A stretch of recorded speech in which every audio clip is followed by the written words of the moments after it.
Welcome to another one of our arthritis webinars. My name is Ben, and I'm here from the Hospital Research Foundation group Arthritis. And we're very lucky today to have Associate Professor Tasha Stanton for tonight's webinar, which is Reframing Pain. Now, both myself and Tasha present tonight from Kaurna land, and we would like to acknowledge the Kaurna people as the custodians of the lands and waters of the Adelaide region. We pay respects to their elders past, present, and emerging. Now, I'd like to make everyone aware that the question and answer feature is open for the entire presentation. And really, if something comes up during Tasha's presentation, it's really good just to note it down straight away, I'd say, rather than trying to wait to the end.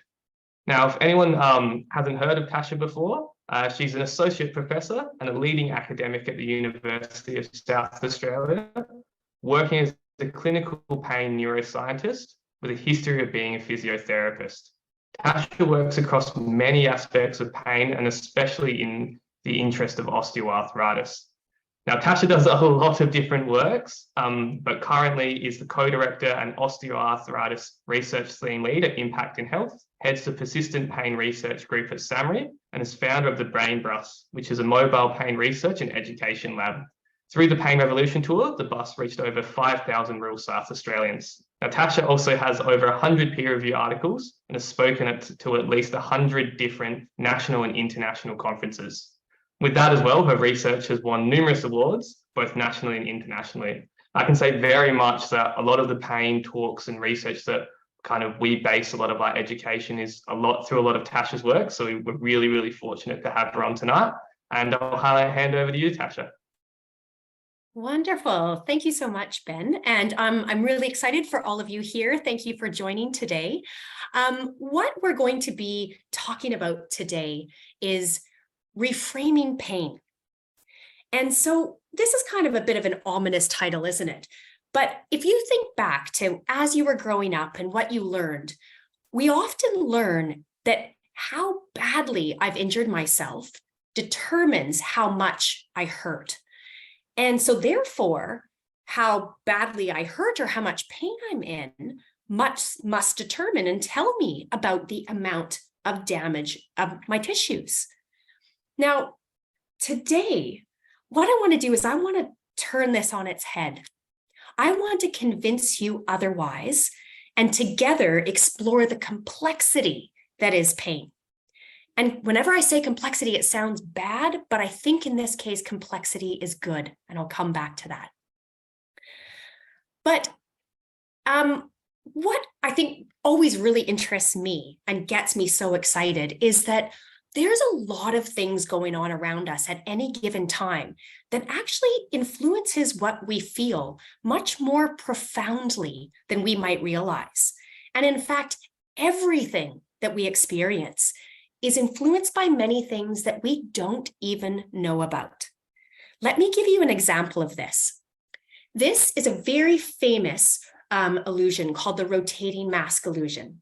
And here you'll see that mask rotating on the screen. It's just switched directions towards the left-hand side of your screen, and it's about to switch back, coming to the right-hand side of your screen. Now, the reason that this is a famous illusion is because that mask actually doesn't change direction. But here's the thing, your brain has learned that faces curve outwards. So it would rather have you see this change direction of rotation than have you see a weird inward curving face. And the craziest thing about this is even though I've told you this, you cannot unsee the illusion. That is how strong these aspects are to our shaping our perception.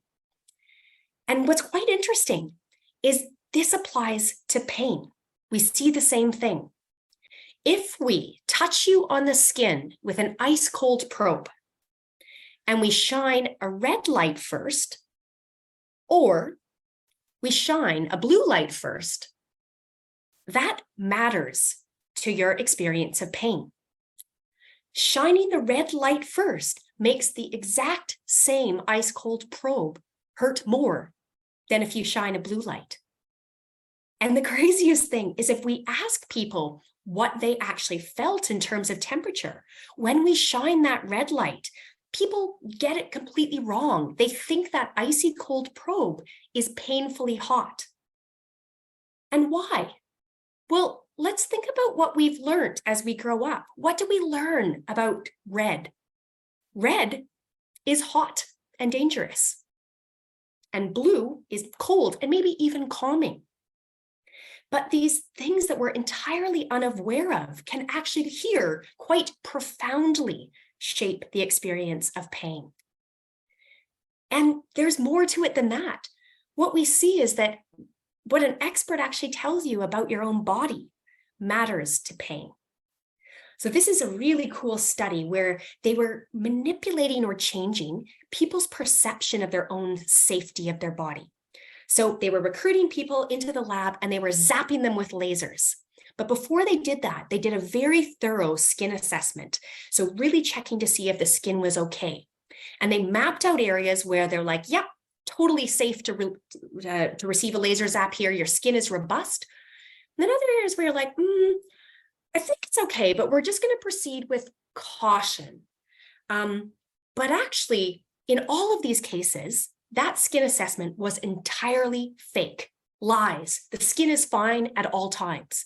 But all they're doing is manipulating a person's perception of how safe something is. So then they zapped them with lasers on these different spots. And when they zapped the spot that people were not sure was safe, the exact same laser zap was more likely to be felt as painful. And when it hurt more than when you zapped that spot that was totally safe. So it's an identical laser zap, but it feels different based on the knowledge that someone with a white lab coat has told you about your own skin. So things hurt more when you aren't sure that they're safe. And we see particularly that words matter a lot, and probably a bit more than you might think. So if we just use words all by themselves, they can alter the experience of pain. So in this study, they were getting people to read different sentences. So they were actually getting a hot probe on their hand, and it got hot while they were reading these different sentences. So the first sentence was literal. So Anna spilled acid on her hands. It felt burning. And the next sentence was metaphoric. So Eric's team lost 0-4. The defeat was burning. So of course here, the word is identical, but its meaning differs.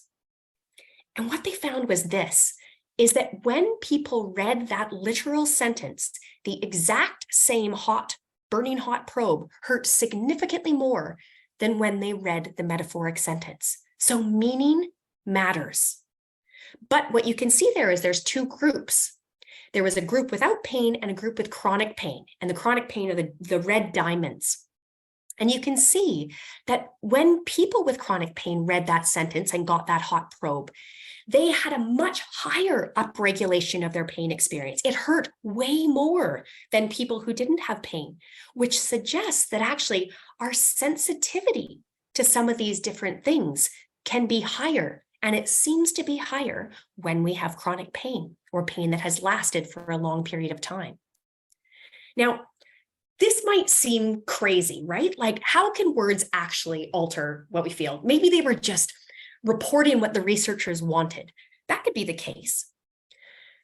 In order to maybe convince you that this is possible, I want to give you an example where your own perception of something changes in front of your eyes, or your ears in this case. So I want to talk a little bit about what we call the power of priors. Now, priors, they can very literally mean what happens just before something else, just prior to. They also refer to our past experiences and our expectations based on those past experiences. But in this case, what I want to do is illustrate the power of priors. I'm going to show you a video. There's a guy, he'll be in the middle of the screen and has words on either side of him. What I want you to do is I want you to read the words that are on the left-hand side of the screen, and I want you to say them to yourself, and then listen to what you hear. This video will just take a moment.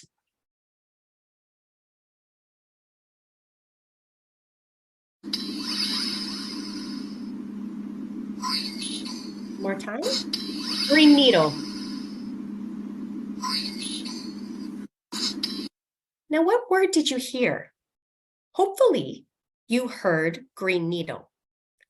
We're going to do this again, exact same video, except this time I want you to read the words on the right-hand side of your screen and then listen to what you hear.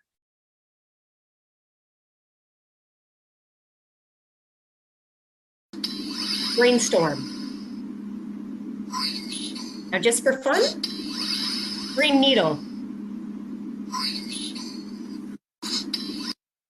So you will only hear the word that you're reading.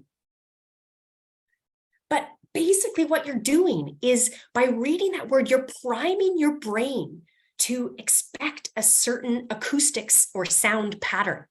And when you read that word, and then when you get that, sound that's a bit low quality, weird, ambiguous, your brain does a best match or a best fit between what you expect to hear and this noisy signal coming in. And so then you actually only hear the word that you're expecting and that you've just read. So this is the power of priors and its ability to shape our perception. And it doesn't stop there, my friends. We have evidence to suggest that not only can the words and the things that experts tell you affect how much pain you feel, so can the environment around you. Now, this may be my favorite study in the world. It's the fart study. It's a study where they were looking at what happens when you use disgusting smells. And what they did is they took people and they were measuring, they used a little electrical zap, and they measured what they call a nociceptive withdrawal reflex. All that means is it's what happens if you touch a really hot stove and you pull your hand back almost before you even feel the pain. That's a withdrawal reflex. It's a spinal reflex and it's there to protect you. So what they did in this experiment is they measured how big that reflex was, its magnitude. And so this is an example. This is how big that reflex was at baseline. Nothing different. They just walked into the lab and they test the reflex. This is what happens if they gave a pleasant or then a neutral smell. There was actually no difference in the reflex size. However, you waft in the smell of a stinky fart and look what happens. You get a significantly upregulated reflex. The reflex itself is bigger. Let's just take a moment here and think how amazing that is. A bad smell around you is enough to neurophysiologically upregulate, to change the safety protection of your system and make this reflex bigger. They also got people to rate how painful that electric zap was that was required to elicit this reflex. And this is what they found is relative to baseline. Actually here, if there was a pleasant smell, that same electrical zap hurt significantly less. And if there was the stinky fart smell, the same electrical zap hurt more.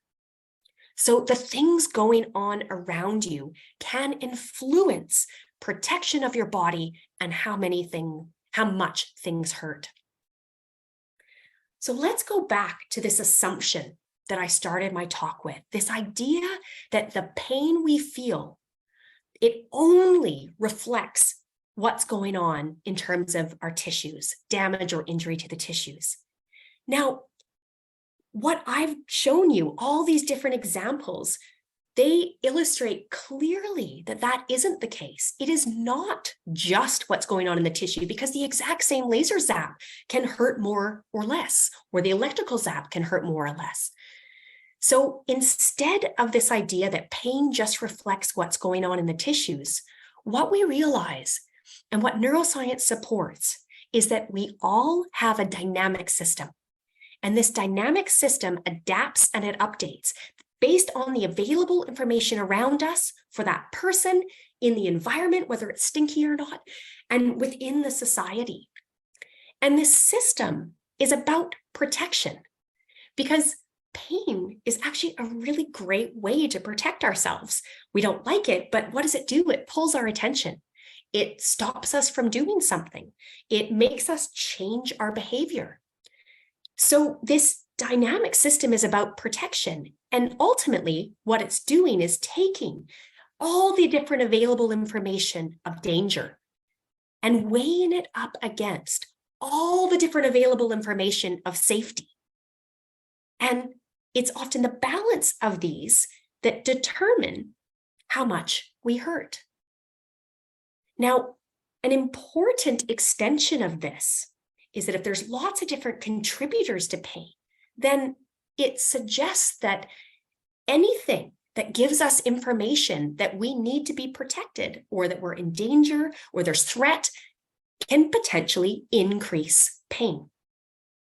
And in contrast, anything that suggests that you don't need protecting, that you're not in danger, that you're safe, can theoretically reduce pain. Now, I want to bring forward why this might be important by going a bit more in depth into what we know about osteoarthritis, and really, I think, explore why this concept might matter. So if we look to what people with osteoarthritis have been told and ask them, what do they think about their osteoarthritis? This is what we see, is people will report that I have osteoarthritis because my joints are worn out. It's a wear and tear disease. And the reason that I hurt is because my joint is bone on bone. There's no cartilage left. So because I have this worn out joint, it's vulnerable. And that I've been told that it's only just going to deteriorate or get worse over time. So yes, I know I've been told that I should probably exercise more and that activity is good, but I don't think that applies to me because I have this vulnerable joint. Loading the knee could cause more damage. So actually, I probably should be careful about how much activity I do. I don't want to wear out my joint further. And also, I don't really have any cartilage left. So surgery really is the only option because I need to replace that cartilage. And if we explore beliefs a little bit further about movement and exercise, people will say things like, it seems common sense that if you've got a deterioration in the joint, like which arthritis is, then the more you do, the more it's going to be worn, I wouldn't have thought it's something that would get better with practice, with exercise. Or if it's your bones that's grating together, causing that much pain because there's wear and tear, how is the muscles above or below really going to help? That's completely valid, isn't it? Completely.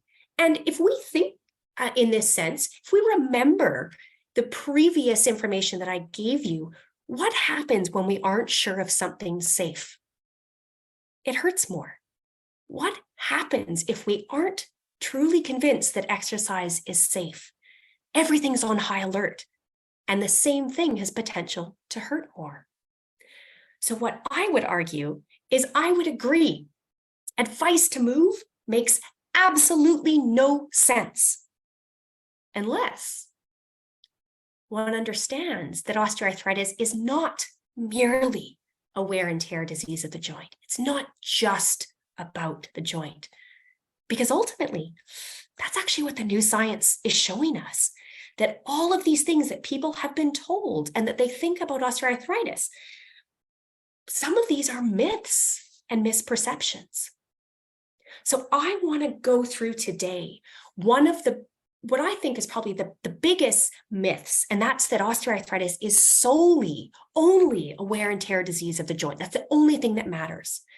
So one of the aspects of wear and tear is this idea that it's actually really important to lose weight because you've got this vulnerable joint, and that if you lose weight, there's less load and force that's going through this vulnerable joint. So it's actually better. Now, if you look into the literature, it's a little bit more complex than that. It's not just about the joint, because guess what? Weight does matter, but it's not how you might think. So if people have higher body weight, but it's due to higher levels of body fat, that actually is indeed associated with a progression of osteoarthritis over time. So knee cartilage loss over time. But get this, people that have a higher body weight, but it's due to more muscle mass, that is not associated with osteoarthritis progression. In fact, it's associated with a maintenance or a slowing of knee cartilage loss over time. So it's not extra body weight. It's not the force through the joint that contributes to OA progression. It actually seems to be the presence of higher levels of body fat.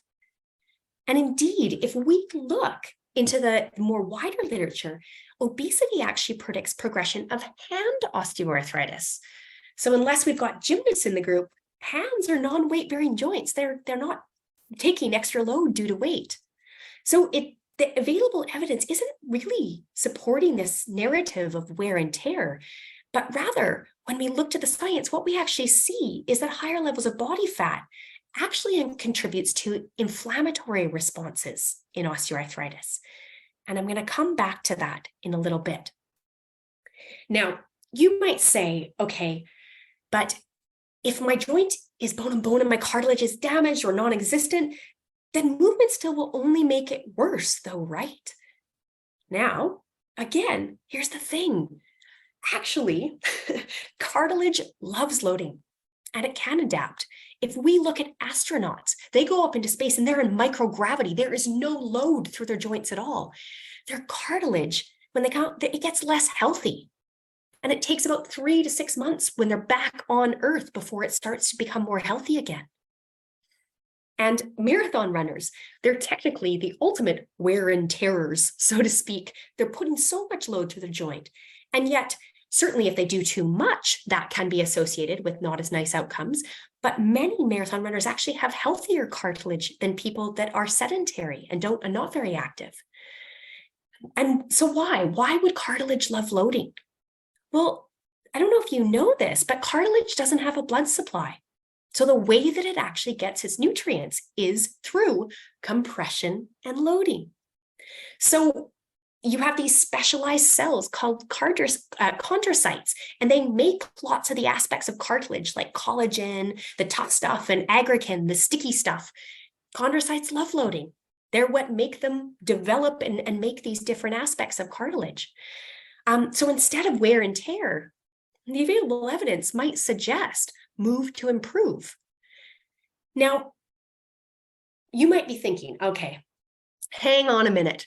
If cartilage loves loading so much, smart guy, why does it hurt when I move? And that's an excellent question. But the answer is a bit more complex than we might think. And what the available evidence is suggesting to us is it's not just the fact that it's hurting when we move because we're damaging things further. But what we actually see is that there are changes to the pain system itself in osteoarthritis that mean the system is overprotective, or we might also call it oversensitive.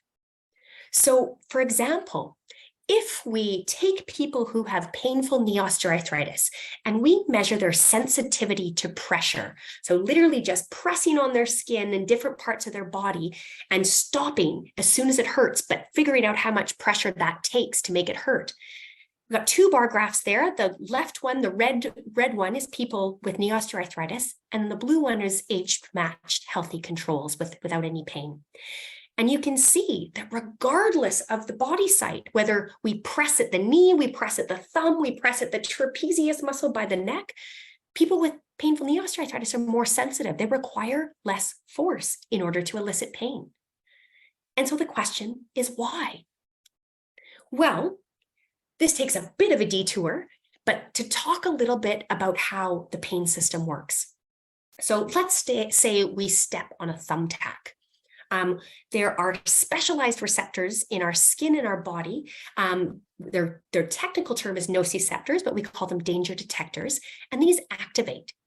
And you have these same danger detectors in your knee or in any of your joints in your body. Now, so these danger detectors, they'll activate and they send a message up into the spinal cord. It's sent up the spinal cord to the brain. Now, this message is a message of danger or threat. It's saying, you know what, there's a chemical change, there's a thermal, a heat to cold change, there's a mechanical change, a pressure change. Something's gone on, I've detected it, I'm yelling out and telling you there's some danger, there's some threat going down here. But if you remember all the examples that I gave you at the start of all the different things, we know that that's not the only thing that matters, because an exact same laser zap can hurt more or less depending on the circumstance, right? So there's lots of other things that we look to consider whether they're also giving us measures of danger or threat. And all of that together determines, do I need protecting? And if I do, then pain is a great way to protect us. So I want to first focus on what is actually happening to the danger message coming from the joint in people with osteoarthritis.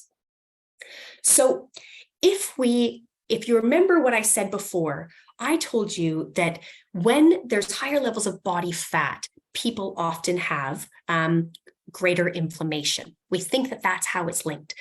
And indeed, what we're starting to understand is that osteoarthritis itself involves increased, we call it systemic or body-wide inflammation.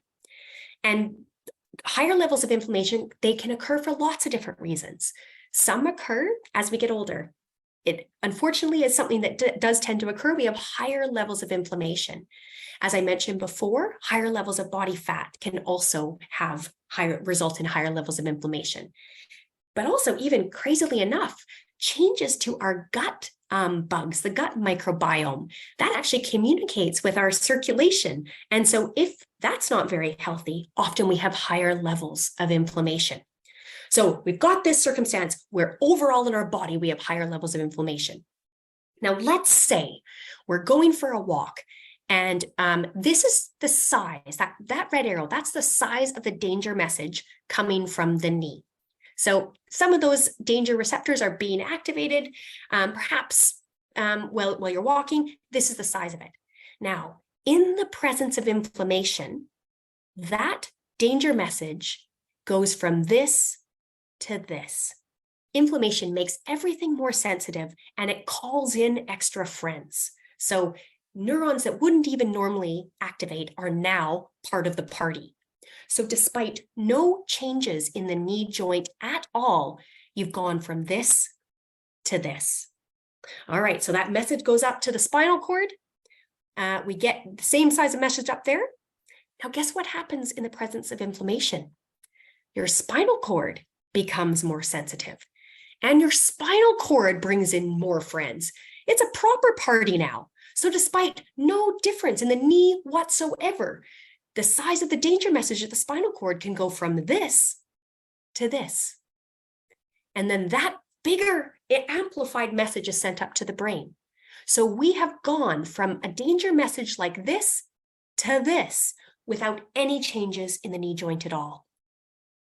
And we also know many other factors can be occurring that mean that it's further amplified as it goes up to the brain.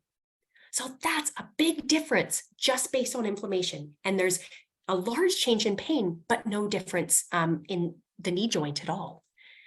Now, what's also interesting is, so our system, I mentioned it's dynamic and it can change. Well, one of the ways that it has this ability to change and respond to things is that our brain actually talks to our spinal cord. And so it can either put on the brakes and it can make everything less sensitive, or it can ram on the accelerator and make everything more sensitive. So our brain has the ability to in real time, change how sensitive the spinal cord is. Now get this, research suggests that in people with osteoarthritis, those brakes are impaired. They're not working as well as they normally do. They're working at about half capacity. But also, the accelerator is working too well. So we have this situation where we're full gas, full accelerator, but the brakes, the things to settle down and make things less sensitive don't seem to be working as they should. So what happens? The system itself is way more sensitive. So these changes to the neuroimmune system in painful osteoarthritis, they're a little bit like road rage, but when you're hungry. Like if you think about, let's say you're driving along, you're normal, you get cut off and you're a bit like annoyed. You're like, oh, that was really dangerous. That wasn't very safe. Now, think about getting cut off when you are starving hungry. First of all, what do? That initial cutoff, there's a few more profanities flowing, isn't there? It's like, oh, what were you doing? That was terrible. But it's not just that.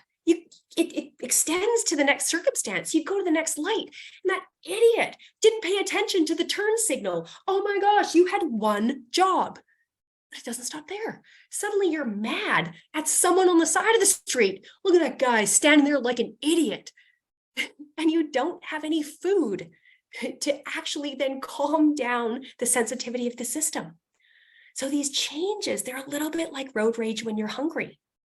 But then if we think about all these things that are going on, it kind of makes sense then that the amount of pain you experience actually doesn't reflect the amount of tissue damage present, because there's all of these things that are changing the sensitivity of the system itself, meaning that with no change to the knee joint at all, pain can actually increase quite a lot. Now, another way to look at this is to think about, let's say, how much activity we're doing. So this mountain is like the activity we're doing. So in a person healthy, pain-free, we all will have a different tissue capacity. It's a limit of our tissues. If we do something crazy, a superhuman effort, we can damage our tissues. But we all have a protect by pain line that comes on before we reach tissue capacity. We call this a safety buffer. This is what happens when you even just do pressure pain thresholds. You press on the skin and it hurts, but you haven't done any damage. You've just elicited that safety buffer. So we all have this. Now, in people with osteoarthritis, it's true there are changes to the joint and to the tissues surrounding the joint. So it may well be that the tissue capacity is a bit lower. But think about all the changes that I've been telling you. Think about the brakes aren't working, accelerators working too well. There's inflammation, making everything more sensitive. Actually, the protect by pain line is way lower. There's a much larger safety buffer. And this is showing that this system itself becomes overprotective. No matter where we press, people are more sensitive than people without pain. But what's critical to understand here then is that this big safety buffer, so let's say we start to do some activity and we start to feel a bit of pain. Gosh, we're nowhere near the tissue capacity. We are nowhere near injuring ourselves. So that can actually, based on neuroscience knowledge, give a little bit of surety that we can actually be sore when we're moving and experience some pain, but we're often safe because we're not ever near our tissue capacity. And in addition to all those changes that go on in the system, the safety buffer can also be maintained or influenced by things like our beliefs, like fear, like anxiety, like how much sleep we got the night before. We're complex beings. Because indeed, if we go back to this diagram that I showed you before, we just focused on the danger message, but there's all these other things that can contribute to credible evidence of danger or credible evidence of safety, and thus influence the pain that we feel. So this is actually a really cool thing, because then what we can do is look within ourselves and actually look at our unique balance of what we call danger in me's, or DIMS, and safety in me's. So dim sims. Now I'm already hungry having said that. But what we can do is we can explore these different things. So perhaps something that we see, a danger in me might be looking at my knee x-ray. It looks scary. It freaks me out. It just makes me think I shouldn't be doing anything. Whereas a safety in me might be, really feeling how strong my thigh muscles are, knowing that I've got strong thigh muscles that can help me while I'm moving. A danger in me might be something that we do. So maybe it might be knee exercises if we're thinking, I don't think this is good for me. But at the same time, depending on how we view knee exercises, it might also be a safety in me, because we're thinking, actually, no, this is actually really helpful for me. I should be doing these. We'll come to that in a moment. It could be things that we hear, things like wear and tear, kind of scary. Safety in me is wear and repair or move to improve, things that have a positive aspect. Some of the things that we think or believe. So if I think or believe surgery is inevitable, that doesn't feel very hopeful, does it? Whereas a safety in me might be knowing deep in my gut that there are actually many ways that I can improve my osteoarthritis and pain. Danger in me might be a doctor's office or that smell of a hospital, which I hate.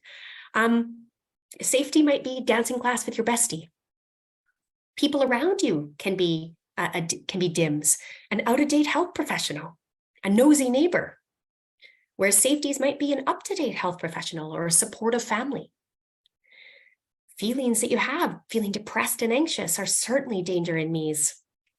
Feeling happy and optimistic, maybe about the fact that I think there's many ways I can improve my osteoarthritis. One that is quite interesting to consider is many people might have had their surgery delayed due to COVID. And a question is, where does that fit? Does it feel like a danger in me? I'm not getting the treatment that I think I absolutely need. Or is it a safety? Here I have actually an opportunity to see how good I can get. And maybe I actually even won't need surgery. Interesting to think of where that might place. But what we're starting to understand is that there are things that you can do and undertake that are well on the way to help with your steps to recovery and reduction of pain. And a little bit like baking bread, where you kind of need flour, water, and yeast to actually make something, actual bread, because if you just have them each by themselves, certainly not, but even just two, it's not going to make bread. A little bit like that. There are three key ingredients to OA improvement, and that's increasing knowledge, increasing activity, and decreasing inflammation. So what I want to do is I want to talk through these three things with you. And that first is increasing knowledge. And so right away, that's the things you've learned today. The things that you now understand about osteoarthritis that maybe you can tell a friend, tell someone that in your family to help solidify your knowledge of it. But it's understanding that there are actually lots of changes that go on in the pain system and the nervous system and the immune system in osteoarthritis that mean that, feeling some pain while we move doesn't just tell us about, joint damage. It's actually telling us about the sensitivity of our system. Another aspect that I think is a key thing to learn and to go away with is this concept called bioplasticity. Now, bioplasticity, it is the ability of our body tissues and our body systems to adapt and change. Now, here's the thing. We are all bioplastic. We are all able to adapt and change right down to our very last breath. Sometimes it takes a little bit longer to see those changes, but we have the ability to change. So as an example, if we lift weights, we can sometimes get larger muscle size and greater strength.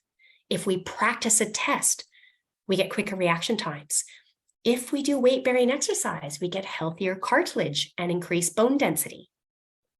So all of these things, when we do something that gives our system a push, a little shove, and makes it adapt, that's when we reap the benefits of bioplasticity. And guess what? Our pain and our immune systems are bioplastic. So the amount of pain that we feel can be influenced and it can change. And to me, that is a real message of hope because it means that decline is not inevitable. Many times we can see improvements. We just have to get the push for the system right. And that comes to our next one. And that's increasing our activity levels. And here, this is what we're really trying to do to give our system a push so that it adapts and it updates. We take advantage of its bioplasticity. Because if we look to the literature, if we get activity and exercise levels right, so the right amount for you, it is one of the best treatments for osteoarthritis because it induces bioplasticity. It makes our system dynamically update in response to this challenge or change. So it has general effects as well too, doesn't it? When you move more, you often feel more confident and like you really can do more, have higher self-efficacy. It generally improves mood and quality of life, especially if we go for a nice walk in nature. What you might not know is that exercise in the right dose can reduce inflammation. That was on our list, wasn't it? And we know that it actually can produce what are called anti-inflammatory cytokines, those molecules that can work to reduce inflammation. It actually improves the brakes of your pain system. It helps those brakes start to kick back in. It can improve cartilage health in people with osteoarthritis. One of the side effects of exercise and activity is you might lose body fat. And we know that that can also help reduce levels of inflammation. And we've shown in our work that if we slowly but surely increase exercise over time, this can decrease the overprotectiveness of the pain system. It can reduce that safety buffer, even in people who have severe osteoarthritis. And the best bit is when we pair education with activity and exercise, we get double the benefits, because actually, when we move more, this improves brain function, learning, and memory. And many times, if we've been in pain for a while, you feel that fog. It can be hard to remember. It can be hard to learn.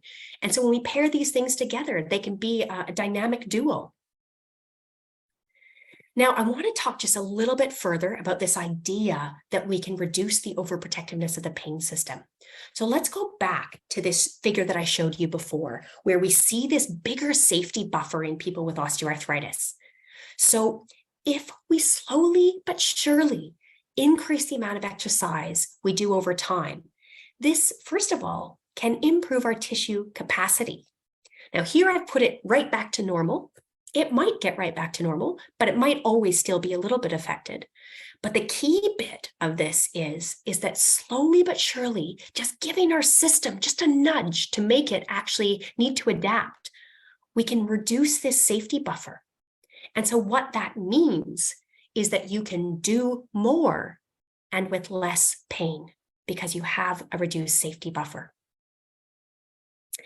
Now, our final step here to OA recovery is decreasing inflammation. Now, this is purposeful because many times you'll have been told you need to lose weight, you need to do this. I don't think the focus is on weight. Remember what I told you before, weight matters, but not how you might think. The numbers on the scale are not the main thing. Your job is to do your best and make different choices to decrease inflammation. And that's your goal, regardless of what the numbers on the scale say. Now, the three biggest ways that you can decrease body-wide inflammation, we've already talked a little bit about activity, haven't we? Showing that if we do exercise, it can increase or reduce inflammation by increasing these anti-inflammatory cytokines. But also diet is a really, really big part of it. So particularly the Mediterranean diet. So lots of, fish, salmon, dark green vegetables, blueberries, dark chocolate even, strawberries, turmeric, all of these different things. This part of diet can have anti-inflammatory features. And when you pair together a good diet, avoiding processed foods like lots of things in packages and trying to eat more Mediterranean-like diet paired with activity, that can also help your gut microbiome. And helping your gut microbiome can also reduce inflammation. And the last thing that could reduce inflammation might be a bit surprising, but it's actually your mindset. So it's shown that if we have negative affect, so we don't feel very positive or we don't think anything is going to work or we can do it, I can't do it, that has implications to our own immune system. We are linked and we are complex. So we see higher levels of inflammation when there's negative affect versus when there's positive affect. So interestingly, as you potentially increase your knowledge about the possibilities of improvement for osteoarthritis, you improve and start to move a bit more and you're in nature, so already you feel better, you might find that mindset does it on its own. because already you're feeling better and then you reap the benefits. So I would argue that advice to move makes sense once one understands that osteoarthritis is a dynamic low-level inflammatory process, involves nervous system, immune system, the gut, diet, adiposity, the mind, past experience, the environment, the joints, the person as a whole, and all of which is marvelously bioplastic and changeable. So to summarize today, I hope what you've come away with is that pain is complex. I've shown you examples of the many contributing factors to pain. And osteoarthritic pain is no different. It's not just about the joint.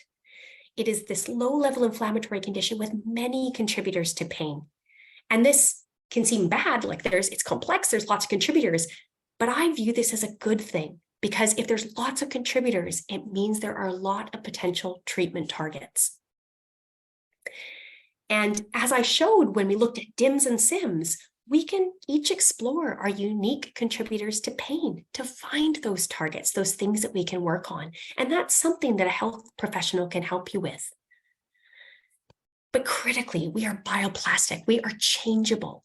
And exercise and education are some of the best ways to retrain an overprotective pain system, reduce this systemic body-wide inflammation, and also encourage cartilage health. Wear and tear, we throw this out.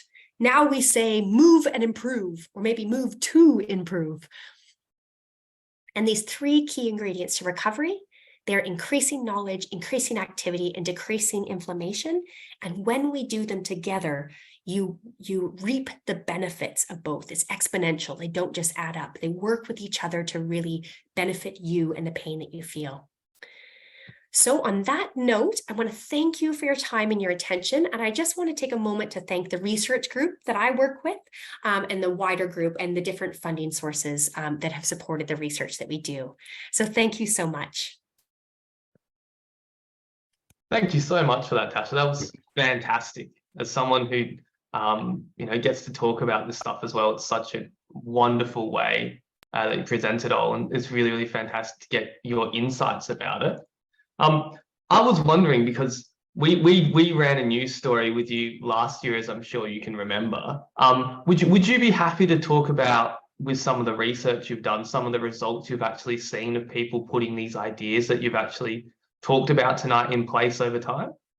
Yeah, sure. So we're in the process of doing a big trial on this, but we did have the results from a pilot study where basically people were going through a bit similarly what we did today with physiotherapists, but really understanding a bit more about their osteoarthritis, having a greater understanding of pain, and undertaking, exercise programs. And we saw really lovely results in terms of pain reduction, improvements in function, improvements in knowledge, and improvements in activity. So those things all really, to me, point towards, the importance of undertaking these types of things, but also, working with a health professional to find out what works for you. Because I guess one of the key aspects that we've found is that it's not enough just to say you should move more. I think what's really key is finding a really valued activity, like life activity that you want to be able to do, a goal that you really want to be able to reach. And then having these steps forward to work towards that goal. And, for some people, that might be the biggest goal is like, I want to be able to walk, 20 minutes to the playground and be able to play with my grandkids and not have to stop and rest. That's a fantastic goal. For others, it might be crazy big, like walk the Camino Trail, who one of our participants did in Spain, which is a huge, huge hike, multi-day hike. But all of those things, I think, it's really critical to find out what is really important to you, what do you value, and then what can we do to help get you back to doing what you value. Perfect. Really, really, really good answer to that one, as always, Tasha. So we've got a question that might be a bit of a difficult one. We've got someone asking if they have both osteo and rheumatoid arthritis, and then they take two medications for that with methotrexate and Plaquenil. they're asking kind of, it might be a little bit about ideas about different types of pain and how they experience that. So they're asking why do their hands and feet burn and sting at night? And they're saying that's 7 days a week, so every night. Can you comment on that, or maybe the different experiences of pain?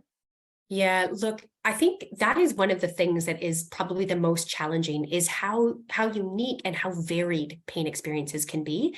So sometimes when we see burning type pain like that, or sharp stabbing, shooting pain, that can be falling under and I want to be clear that this isn't necessarily a medical diagnosis, medical advice. It's just commenting generally, because I certainly don't know the full story. But sometimes that can be indicative of nerve pain, or we also call it neuropathic pain. And so oftentimes working with a health professional, you might see that different aspects might, like different medications, for example, might work differently on those different types of pain. But I think the good news is if, particularly with rheumatoid arthritis, if you're, on the proper medications, things like activity are not contraindicated. They are things that are often also good for you, and reducing general levels of body-wide inflammation and improving gut health, improving all these different things can still have positive benefits. It is interesting. We've explored kind of new, we might call them kind of crazy technologies to try to help with nerve pain or neuropathic pain. And some of those have involved things like virtual reality, where it's almost moving the body part without, sometimes you might just see it moving, but you're not actually moving, and trying to kind of unpair movement and pain. Although this one sounds like it might be, it might be at rest. So that might be a little bit of a different scenario. But I guess I would just say I appreciate how challenging that can be when you have very many kind of different types of pain. Perfect. All right. I've got an interesting one for you as well. It's one that we talk about a little bit. Do you have time to talk about the pain cycle and things like that? Because I feel like for a lot of people with osteoarthritis, or maybe dealing with any type of chronic pain, they don't completely understand that. So are you happy to talk about that, Tash? I'm not quite sure what you're referring to with pain cycle. Okay. That's the kind of the building on the different aspects that you were talking on, about how a lot of the kind of the dangers or the dims, how they can kind of build on themselves, especially those negative emotions in pain. Yeah, gotcha. Yeah, so I think something that can be quite challenging is particularly when you have a lot of different things that are hard, not going your way, life events, you can almost get into this vicious cycle where everything kind of comes together, everything hurts way more. And then because everything hurts a lot more, we move less, which is entirely reasonable. But then as we move less, suddenly we're actually more sensitive because we haven't kind of challenged that system very much. So suddenly, even doing less, we start to get the pain, we get pain kick in. So that can be a really challenging aspect. But I guess the good thing of it is that there are always things that we can explore to try to add safety or SIMs, because here's the thing, some things we can't change. There might be really hard things going on in life, really big danger in me's or DIMS that we can't shift. But maybe what we need to do is then we really need to ramp up the SIMs or the safety so that we can try to, I guess, balance out some of those other things that are very challenging life events. But I think the news of that is, or the takeaway of that is that that is not inevitable. Like you will not be in that vicious cycle forever. You can get out of it. Perfect. All right. Well, that's all the questions that we've had come through, Tash. And I just want to thank you so much for your time. I know you're very busy, especially in National Pain Week. And it's a fantastic presentation. I'll say very much as well is that a lot of the things that Tash has mentioned today, especially kind of Mediterranean diet and then starting to exercise more and things like that. We're quite lucky because we've had a lot of experts on throughout the year talking on this, and had Tash's colleague for the first one this year talking a lot more about that kind of wear and repair and changing those ideas as well. So if you want to go back through our webinars, which are all freely available, or give our info line a call, we can happily signpost you to those as well. I really want to thank you for tonight, Tash, and really, really appreciate it. And I thank everyone for coming along as well. I hope you enjoy your nights.